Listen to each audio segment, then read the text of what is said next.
Good morning, sunshine. How was your weekend? It was good. I just realized as you hit let's go live that there's a really good chance that my computer dies while we're doing our live stream. How come you don't charge your computer? This is like our job. I do charge my computer. What I did not see in my computer was a little itty bitty tiny fleck of something that prevented my charger from making a full connection. So it only charged part way. Oh, okay. How was your weekend? It was good. I mean, except for the whole Chadwick Boseman thing, but it was I'm good. so sad about that. What a I good, know. classy man. I Passed know. away super young, battled cancer 4 years without even telling anybody. It hurt my soul when I saw that news. Yeah, no, that was a big one. That was a big one. And then I put my headphones on and I had my hair all parted just the way I wanted it. And now it's not like that. Did we just go from Chadwick Boseman having cancer for 4 years and dying to your hair? I mean, is it the same kind of problem or? Well, no, I was thinking out loud. And as I was thinking out loud, I was realizing that my out loud thoughts were not appropriate to the topic that we're having right now. So What? that's how that happened. No, you know what's that? What you got there? Oh, your microphone is gone. Oh, and we got the finger. We didn't get the middle finger. We just got the finger. We got the hold on finger. We got the 1 minute, please. While she's figuring that out, let me just say that Bill and Ted Face the Music. How about now? Hey, there you are. Can you hear me? I sure can. Okay, cool. Because I can't hear you. At all? I can't hear you, though. Oh, my goodness. Nope. Hold on. I'm going to jump out and I'm going to jump back in. All right. Anyway, Bill and Ted Face the Music. We watched that this week and we did a whole marathon. We did Bill and Ted's Excellent Adventure, Bill and Ted's Bogus Journey, Bill and Ted's Face the Music. And there you are. Can you hear me now? No, you can't hear me, can you? Nope. In fact, your screen is all locked up too. Okay. So there we nope, go. she's How about moving. now? Okay, there you are. I can hear you just fine. What in the heck? Maybe it's a good idea. Maybe you just take the microphone off of your computer altogether and go back to your default settings. That sounds perfect. You sound great. Anyway, Bill and Ted Face the Music. I will say this about Bill and Ted Face the Music. It is the exact buddy film. It's the exact feel-good film that we needed in 2020. I forgot how clean and pure and fun. There you are. Can you hear me? What's clean and pure and fun? I was talking about Bill and Ted Face the Music. Oh, okay, good. I'm glad I missed that. So I don't think you realize that movie set a Guinness Book of World Records this weekend. Did it really? Yes. How? Most people simultaneously playing air guitar together online. That's cool. Yeah. That's cool to be. I mean, it's cool to be in the Guinness World of Records anyway, but that's Are you in it? No. Okay, I'm in it, but not by name. I'm in it by crowd. I was part of the largest gathering to ever make and wear a balloon hat at the same time. That's fun. That's fun too. Yeah. I never made it into the Guinness Book of World Records. I'm in the congressional record. I mean, that's all right. I mean, that's okay for that's my Katrina benefits, relief benefits. But what do you think this bag goes to? Is this a guitar bag? Look at this bag, how it's shaped. And the top has a hole in it. Ugh. But look at this is like on the side. So it's like you would carry it and the bottom is you zip from the bottom. What do you think this is supposed to hold? And this is did you acquire this or you found this? I found this while I was unpacking yesterday and So at some point you packed that.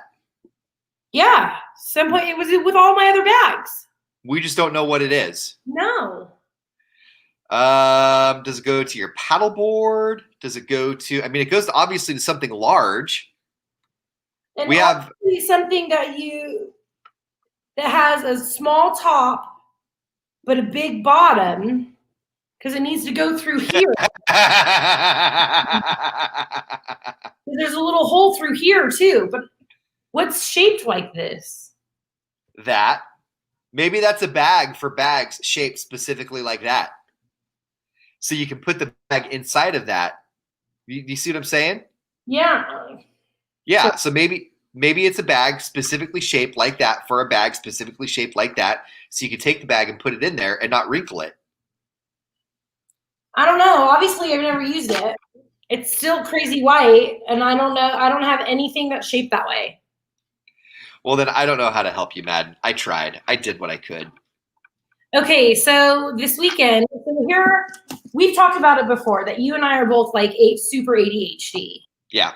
So this weekend, was having all these ideas, and I was like, I'm just gonna lean into it. I started using Lexi, let's call her, because I don't want her to go off for my lists and stuff. Which why haven't I been doing that the whole time? List instead of as soon as the kids go, we're out of milk, me not going, hey Lexi, add milk to the grocery list. Like, why haven't I been doing this the whole time? Right. So anyways, here are all my ideas that I have for our show. Okay, like front, back and forth, like super all over the place, and I still haven't sent them to you. I need to list them out. Why don't I use Lexi for that? So I started a whole show list for Lexi too. So then I just yell at her, hey, add this to the list, right? So yesterday, I haven't had my kids do anything all weekend. I have a 3-story condo. And I decided I was going to start from the bottom up. And the kids are at the top. So I started in the garage. Everything that wasn't good, got rid of it or moved it in the house. Started on the bottom floor. Everything that didn't belong on this one, got rid of it or moved it up to the next floor, so on and so forth. I didn't have the kids do anything until I got to their room. I even told them, I'm going to let you guys have a lazy weekend. Mommy is going to make you do anything. I got pizza. I went to the store and bought take and bake pizzas just so I can handle business in this house. I want to do my home tour, right? They're not even in the room. I come home from the grocery store. I send them up to the room to clean it. They're not even in 10 minutes in that room, not even 10 minutes in that room. And fighting the whole time.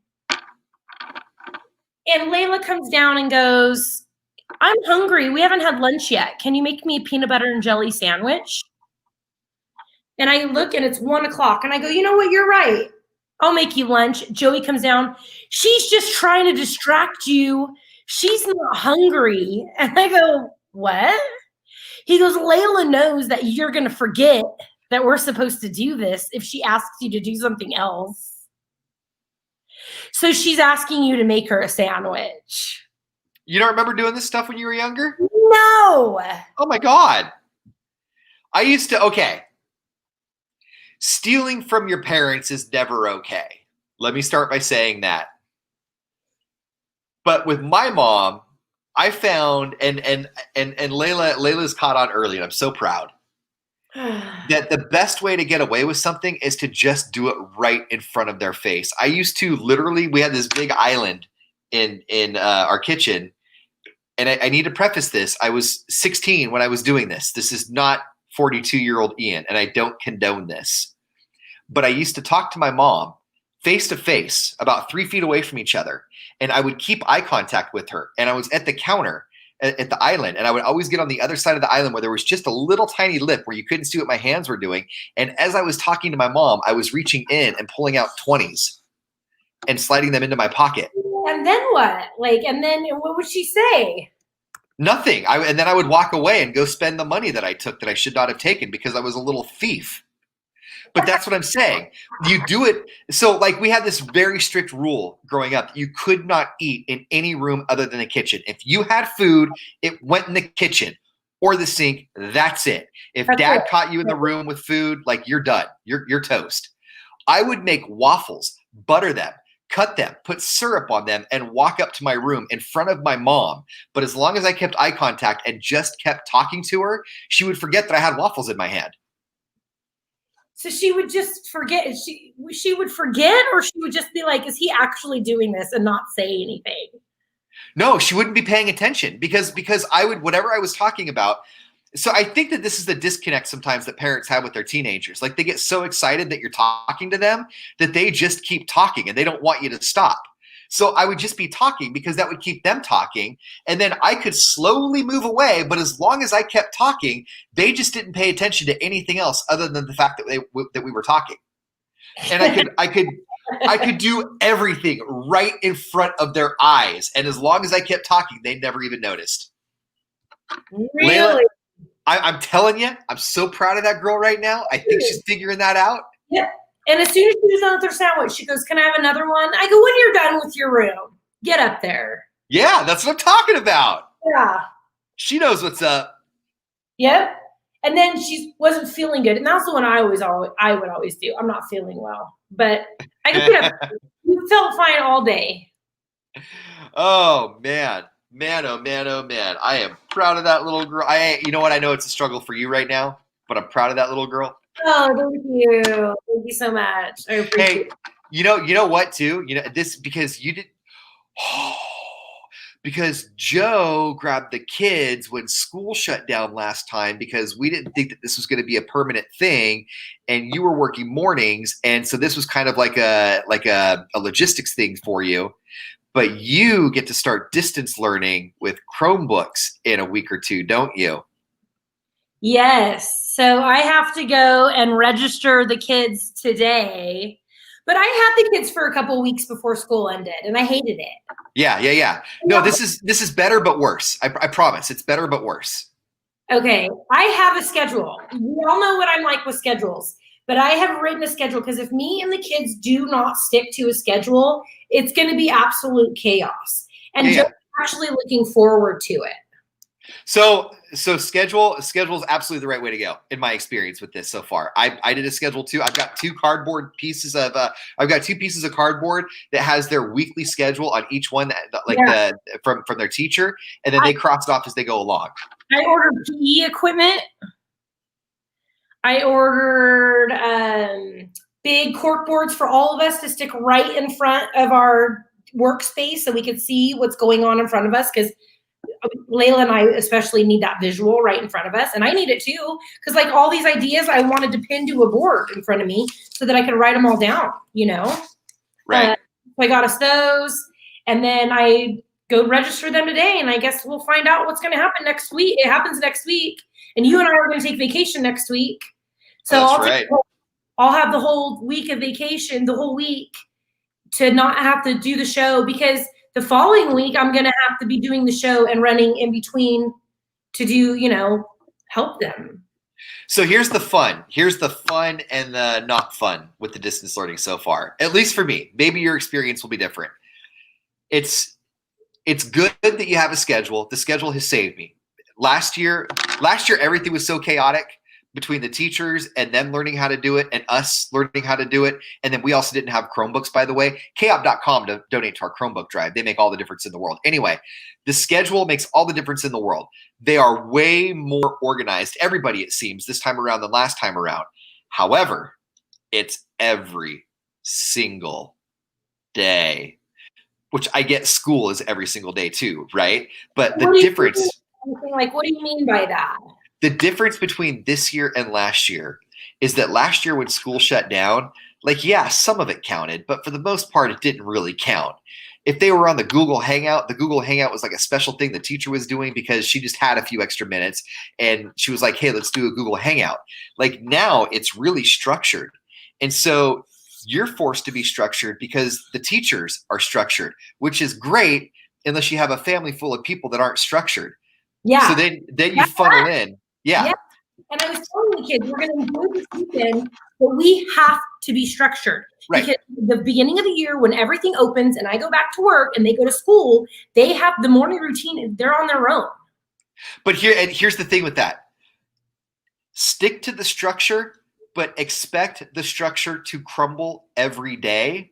Yeah. In different spots, but not crumble every day like it's crumbling and falling apart, and it won't ever. Just every day there's little cracks in the levee that you have to, you constantly have your finger in the hole in the dam, plug in the water, right? Yeah. But it's a different hole every day. It's not new holes, it's not more holes. Just every day there's a new hole that you're plugging up, and every day you're like, oh my God, do I have to do this again tomorrow?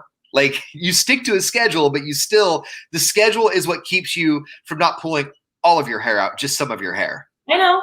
Yeah. Because we're a lot alike, If I don't have it written down and go and walk through it, they won't shower, they will brush their teeth, we're just gonna have pizza every day. Like Right.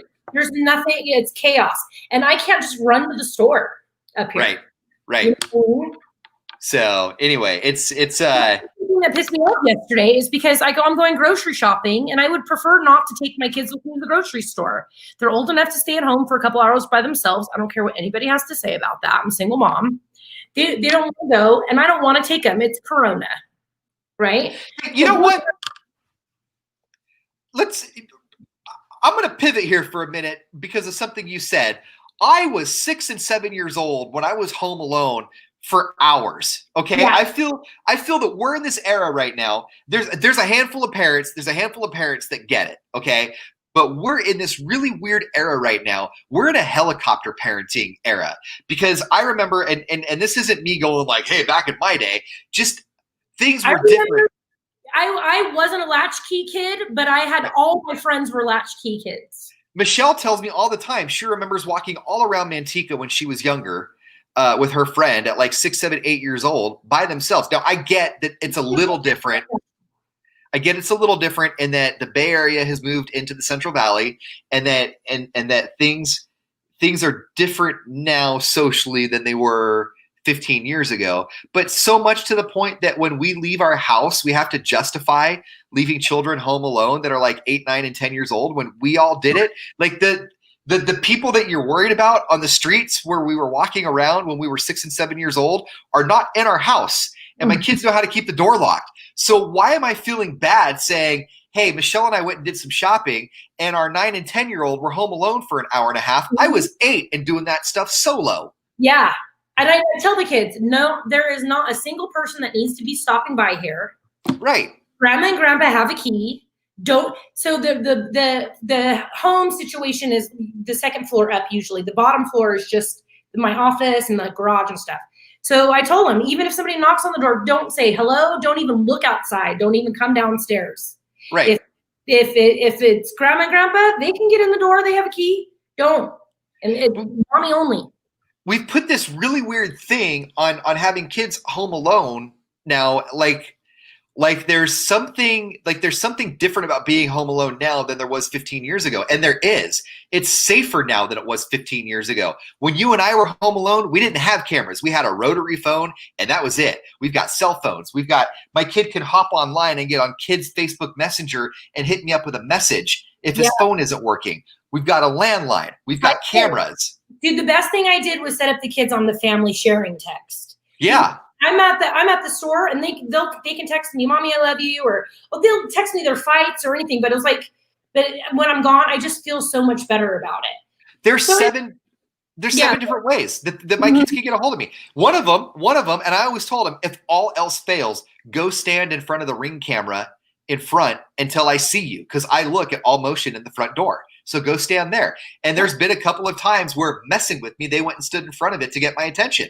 There's a million, but every single time we say we're going to go to the store, we have to, maybe we're going to leave our kids home. We have to like preface it with, but I was only gone for 15 minutes and I was only 2 miles away and they had a phone to call me. My parents were like, hey, we're going to Egypt for a couple of weeks. Peace. Well, I got used to